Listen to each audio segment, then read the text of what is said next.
Sehingga kita menjumpai sarjana-sarjana muslim, mohon maaf, kita menjumpai orang-orang yang berpendidikan tinggi, akan tetapi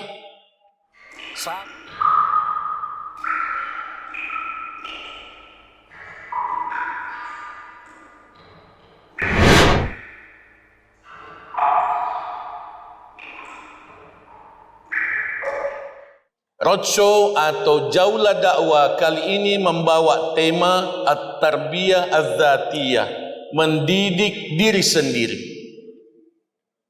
Satu anjuran, satu pelajaran, satu motivasi agar kita mendidik diri kita masing-masing.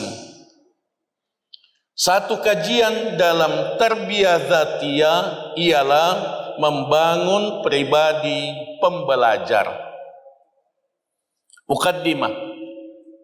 Agama Islam adalah pedoman hidup yang sempurna, yang selalu berdasarkan ilmu pengetahuan. Ilmu pengetahuan maksudnya ilmu pengetahuan Islam. Kita diperintahkan untuk mengamalkan ajaran Islam sesuai petunjuk pelaksanaannya yang dijelaskan di dalam Al-Quran dan As-Sunnah yang sahih, sesuai pemahaman generasi para sahabat radhiyallahu anhum, generasi para tabi'in rahimahumullah, dan generasi tabi'in. Ini yang disebut 3 generasi emas. Ini yang disebut 3 generasi termulia. Generasi sahabat, generasi tabi'in, dan generasi tabi'in. Rasul sallallahu alaihi wasallam menjelaskan, khairul quruni qarni, sebaik-baik abad-abadku, tsummal ladzina yalunahum, tsummal ladzina yalunahum. Sesudah itu abad sesudah abad Nabi Muhammad sallallahu alaihi wasallam. Sesudah itu abad sesudahnya lagi. 300 tahun pertama itulah zaman keemasan ajaran Islam, dan itu menjadi rujukan kita di dalam memahami Al-Quran dan Sunnah, terutama dari para ulama, para tabi'in dan tabi'in. Allah tabaraka wa ta'ala menjelaskan dengan sangat jelas dalam surah Al-Baqarah ayat 147. A'udzu billahi minasyaitonir rajim. Al-haqqu mir rabbik. Kebenaran itu hanya dari Rabbmu, dari Tuhanmu, Allah tabaraka wa taala. Fala takunanna minal mumtarin, maka janganlah kamu termasuk orang yang ragu. Ajak lalu mubatah, ajak tabata-bata bahwa kebenaran Al-Quran. Kebenaran itu Al-Quran dan hadis Nabi sallallahu alaihi wasallam yang sahih. Itu yang mesti kita yakini. Kenapa hadis Nabi? Karena Allah menjelaskan dalam surah An-Najm ayat 4, "Wa ma yantiqu 'anil hawa in huwa illa wahyun yuha." Nabi Muhammad tidak bicara berdasarkan hawa nafsu, akan tetapi itu semua adalah wahyu yang diwahyukan kepada beliau. Karena itu kita mengenal 2 wahyu, Al-Quran dan hadis. Itu yang disebut al-wahyain. Al-wahyain adalah 2 wahyu, Al-Quran dan hadis Nabi sallallahu alaihi wasallam. Pengertian pribadi pembelajar. Pribadi pembelajar ialah pribadi yang rajin belajar Islam secara sistematis. Mohon digarisbawahi, secara sistematis. Cara tak mak gurui selenge lompat-lompat. Cara kita belajar Islam secara umum belum sistematis. Sehingga kita menjumpai sarjana-sarjana muslim, mohon maaf, kita menjumpai orang-orang yang berpendidikan tinggi, akan tetapi salah caranya membaca Al-Quran. Tinggi ilmunya tentang Islam, akan tetapi masih salah caranya berwudu, masih salah caranya sholat. Ini yang disebut belajar Islam belum sistematis. Islam itu terdiri dari 10 komponen. 10 komponen ajaran Islam yang mesti kita pelajari secara sistematis.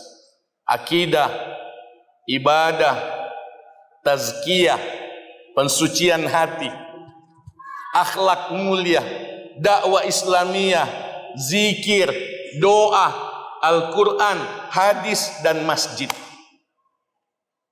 10 komponen ini ada ilmunya. 10 komponen ini lengkap ilmunya dan mesti kita pelajari secara sistematis. Ini motivasi supaya ajak tak lupa mak guru. Belajar Islam dari halaman pertama dan seterusnya. Jangan pindah-pindah, jangan lompat-lompat. Jangan lompat-lompat. Belajar fikih. Belajar fikih sebelum belajar akidah tidak sistematis. Belajar akidah, belajar fikih, tidak belajar tazkiyatun nafas, pensucian hati. Jadilah orang yang berilmu tapi kotor hatinya. Belajar akidah, belajar fikih, belajar dakwah, tapi tidak belajar akhlak. Tidak belajar akhlak. Akhirnya tidak beradab, tidak berakhlak, tidak pandai memuliakan orang lain.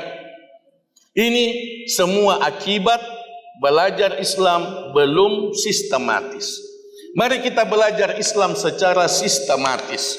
Saya menganjurkan untuk kita membaca buku Minhajul Muslim yang ditulis oleh Syekh Abu Bakar Al-Jazairi. Salah satu buku yang paling bagus, satu buku yang menjelaskan tentang Islam, hampir semua komponen ajaran Islam. Dalam satu buku ada akidah, ada ibadah, ada adab, ada akhlak, sampai hukum warisan. Dalam satu buku namanya Minhajul Muslim. Ada yang terjemahkan dengan ensiklopedi Muslim. Sangat bagus kalau kita baca buku tersebut. Kita belajar Islam secara sistematis, rutin tafakkur.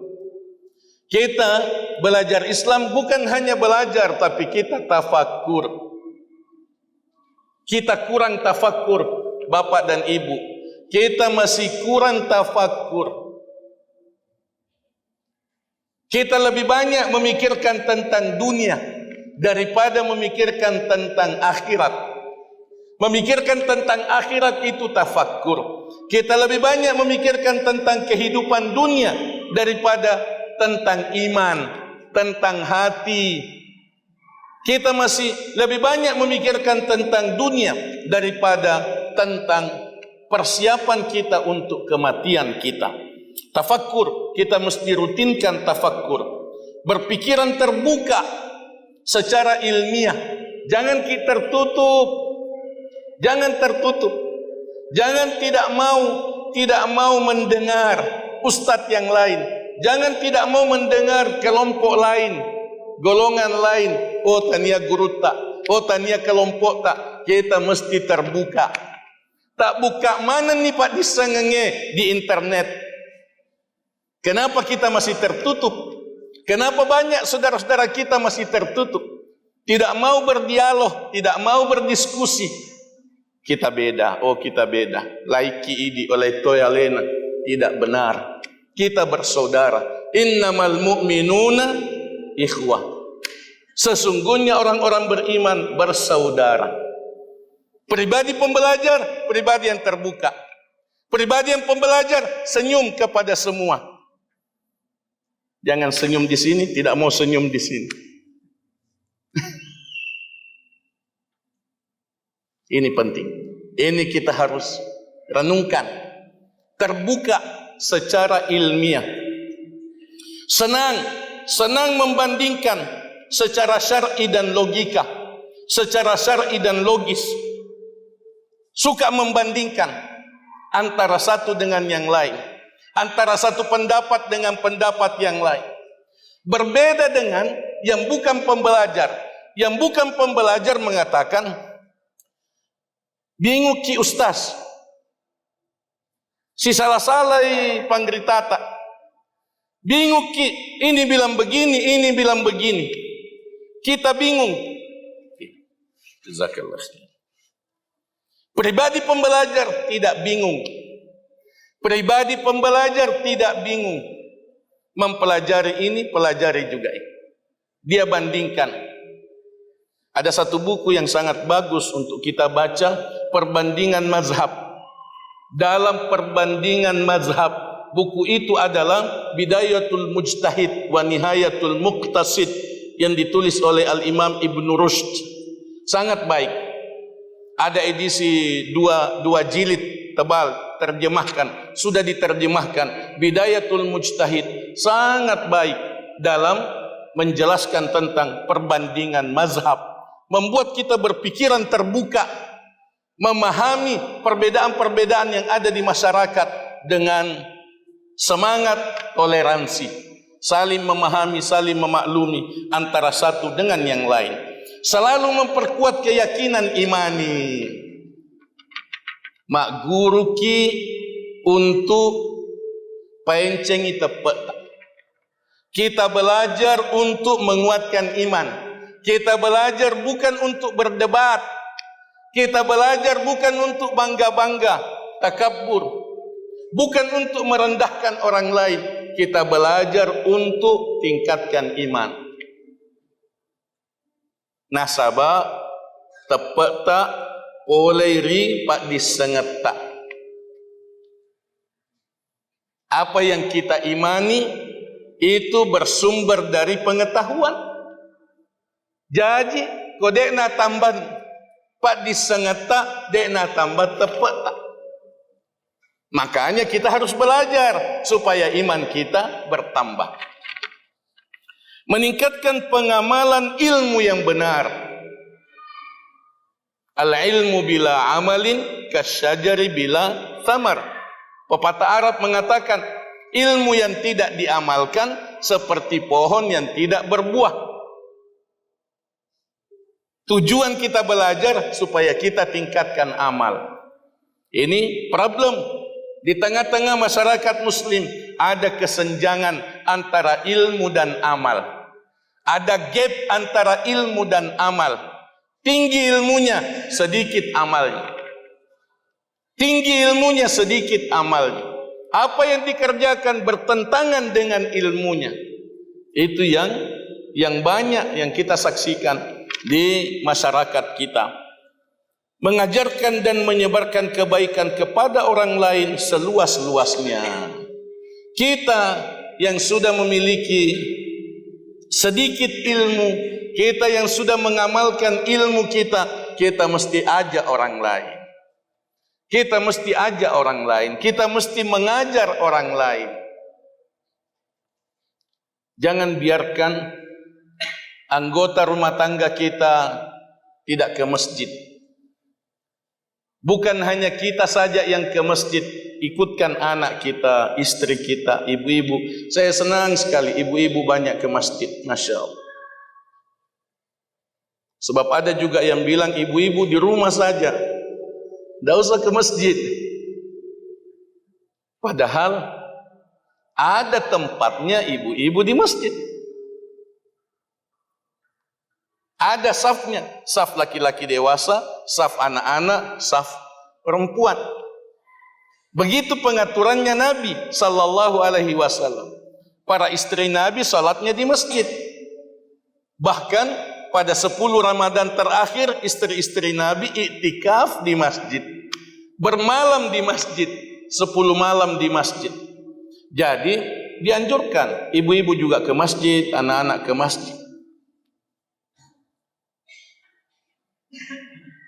Biasa kita lihat Ada bapak-bapak dibonceng sama anaknya naik motor ke masjid. Bapaknya masuk masjid, anaknya pulang. Lisun nak, bapak saja yang ke surga, kau tidak usah.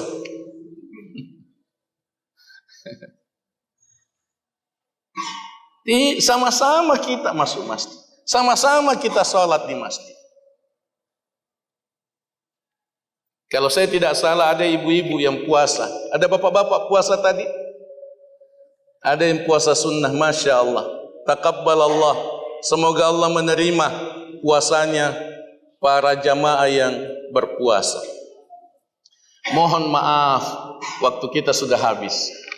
Kita mau berdialog sampai jam 7.25. Waktu yang diperkenankan untuk pengajian kita sampai jam 7.25. Karena itu kita gunakan untuk berdialog. Tentu saja materinya masih panjang, silahkan dibaca, silahkan direnungkan, silahkan menonton PKM TV, channel dakwah Islamia di YouTube.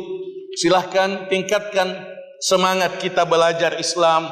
Mudah-mudahan Allah Subhanahu wa taala menambah iman kita, menuntun kita untuk banyak beramal yang diridai oleh Allah tabaraka wa taala. Di sini ada doa. Saya mau langsung pada doa nabawi pilihan di sebelah Pak. Allahumma inni a'udzubika min ilmin la yanfa' wa min qalbin la yakhsha' wa min nafsin la tashba' wa min da'watin la yustajabu laha. Ripuminasay sareklamangi tapalai. Ibu-ibu hafal doa ini. Doa ini manakna Nabi ta sallallahu alaihi wasallam. Tapakala bi manakna Nabi ta tatarimai manakna Nabi ta sallallahu alaihi wasallam. Amalkan ini warisan Nabi Muhammad sallallahu alaihi wasallam. Kita baca sama-sama satu kali. Bismillahirrahmanirrahim. Allahumma inni a'udzubika min ilmin la yanfa' wa min qalbin la yakhsha' wa min nafsin la tashba' wa min da'watin la yustajabu laha. Allahumma amin. Baca terjemahnya, dihayati maknanya, insyaallah dikabulkan oleh Allah tabaraka wa taala. Aqulu qouli hadza wa astaghfirullah li wa lakum. Jazakumullahu khairan telah menonton video ini. Dukung terus channel dakwah PKM TV dengan cara like, komen, share, dan subscribe. Ikuti juga informasi kajian PKM TV di akun resmi PKM TV.